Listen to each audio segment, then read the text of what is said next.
What happens if China gets involved in the Middle East?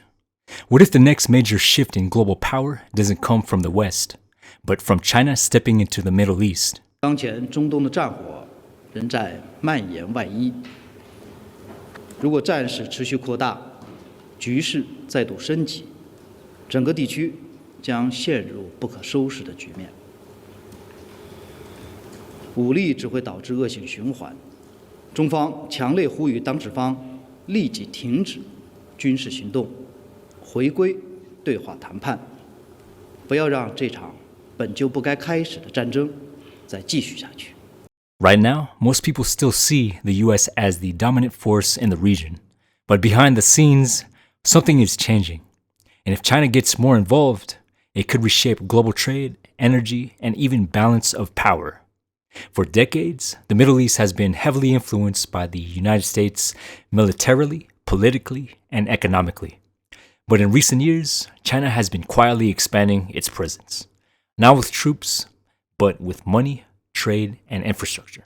China's Belt and Road Initiative has already invested billions into ports, railways, and energy projects across the region. So why does China even care about the Middle East? It's simple. It's trade and energy.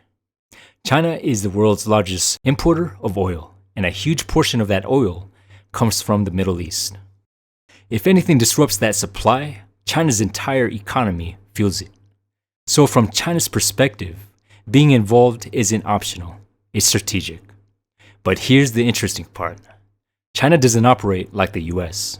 Instead of sending military forces, China focuses on economic partnerships, infrastructure deals, and diplomatic influences. A major example? China helped broker a deal between Saudi Arabia and Iran, two longtime rivals. And that's something the world didn't expect. If China becomes more involved, three big things could happen. Number one, a shift in global influence. The Middle East could move from being US dominated to more balanced between the US and China. Number two, trade routes could change. China is heavily investing in ports and shipping routes. If China secures these routes, it strengthens its global trade power. Number three is a new kind of power play. Instead of military dominance, we could see economic dominance become the main strategy, which might actually reduce some conflicts, but increase global competition. So what happens if China gets involved in the Middle East? It's not about sudden wars or dramatic takeovers. It's about a slow, strategic shift, one where influence is built through trade, energy, and diplomacy, not just military forces. And if that continues, we might be watching the early stages of a completely new global balance of power. If you're interested in how Asia is reshaping the world, please subscribe for more. And if you're new to the channel, please be sure to hit like, subscribe. Also hit that notification bell for more vlogs, and I'll see you in the next video. Peace.